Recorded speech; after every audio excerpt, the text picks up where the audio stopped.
So last week I talked about building happiness and how it can leave you disappointed. And today I want to talk about if you're not building happiness, what are you doing? And just to recap, building happiness is going for the goal, right? It's building a life, basically. You know, you are here and you have this time before you die, and you want to go somewhere to make a name for yourself or make meaning or be happy. So you're building a life. And I'm saying maybe we should not build a life and instead experience a life. And so the question might come up, what do you want me to do then? What should I be doing during that time if I'm not building towards the goal?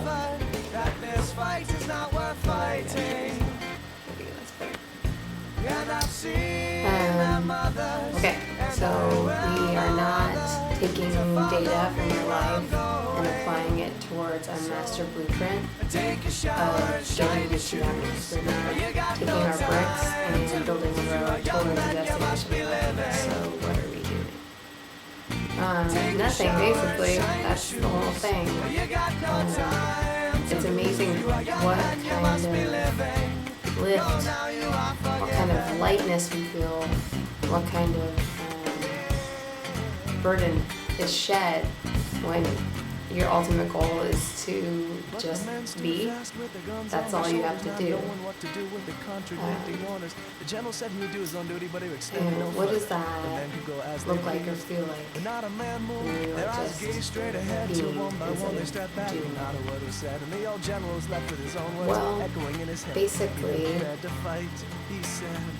what it is instead of experiencing everything in your mind and then making projections.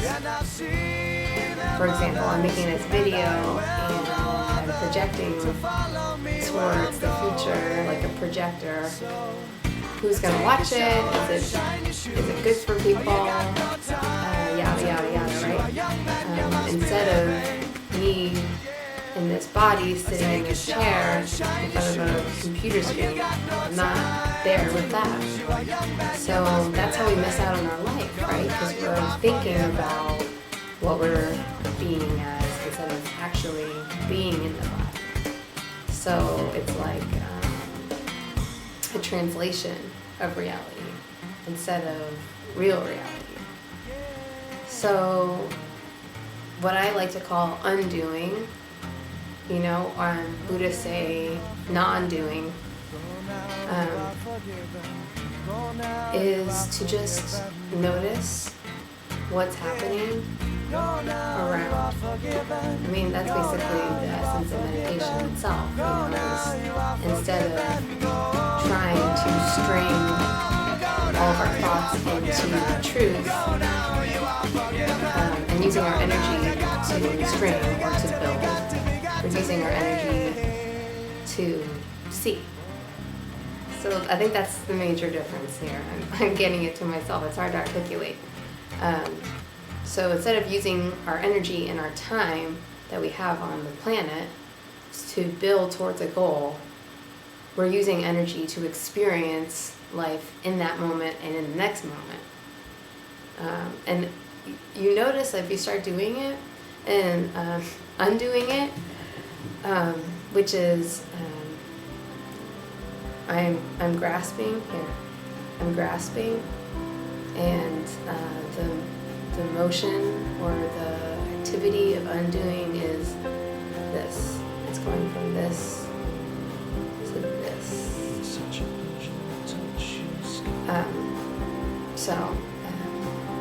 So the activity is to relax, to witness instead of hold or make. That's what you're doing. And the way you can actually do that practically is, okay, I'm going to give you a scenario because that's the way I learn is through scenarios. You're at work and you're at work. Let's just say that. You're at work and you're thinking a bunch of things, what your boss told you, what's on your to-do list, your coworkers, and you're sort of in their drama and thinking about what they said by, the water jug or whatever, and you're thinking all these things. That's in the mind's eye. That's experiencing life through the mind. And the way to undo, which is to stop building, stop thinking about the past and the future and making guesses about where it's going to go.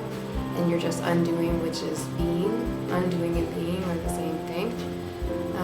What that looks like is you're sitting in your chair or standing in your job and you are feeling instead of thinking. So we talked a little bit about that, or I talked a little bit about that first week about thinking and sensation and how they're different. So to be present, or to undo, or to be, which I'm calling all the same thing,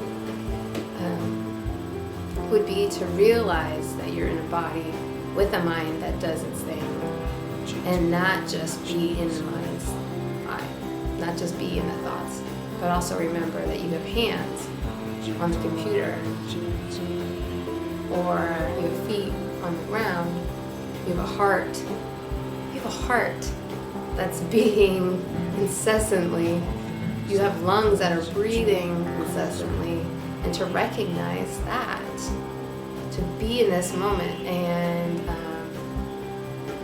to be in this moment could be listening to the sounds around you, feeling your breath, feeling the weight, the mass of you on the planet, feeling the planet's mass, texture, taste, smell, and also witnessing thoughts, but witnessing them from the body, witnessing them from a little more space than just being inside the dream. Because really thinking is just like a dream state, You're like, I think my boss is upset with me. I think that's always my thing that I say, right, every week. It's weird, I must have a thing about that. Or, I think my friend is upset that I said that at coffee. I think my friend's upset. And then you go through this whole long thing, right, about how your friend's upset, and maybe you should say sorry, and maybe you should text her, or maybe she's not, and you are talking to yourself, and that's dreaming. And while you're doing that, you're somewhere sitting and breathing, and blood's pumping, and there's weather around you, climate, people. That's all happening while you're in a state that has nothing to do with what actually happened. You have no idea what your friend's thinking because you're not in her brain.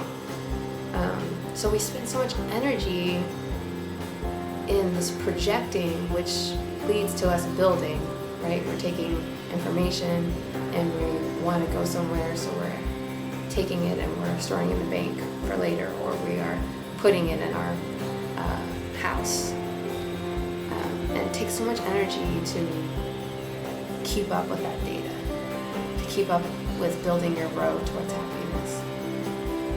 And the most ironic thing about happiness, and I know this for sure from my life, won't ever say anything about yours, is that happiness is not achieved by building. I've never had that. Building only makes me anxious and worried because it could go wrong, and often it does.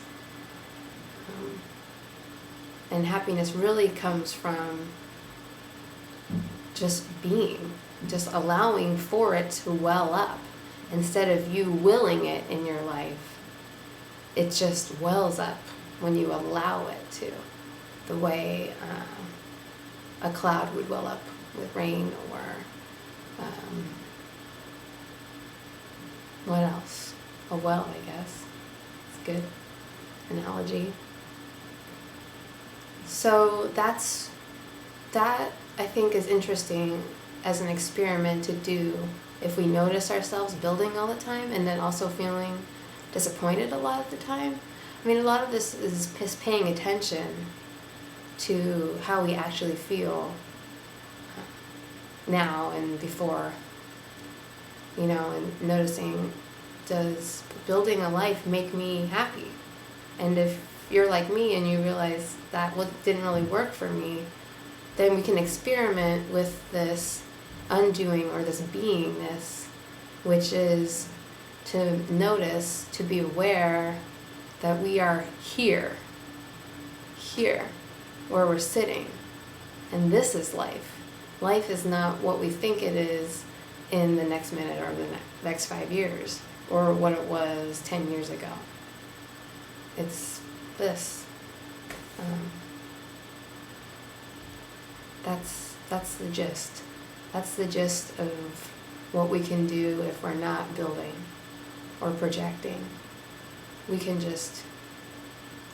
see life as not a ladder to climb, but a gift to us. We are receiving instead of grabbing. I think that's good. I like that. Receive life instead of grasping. And in the embrace is happiness. See you next week.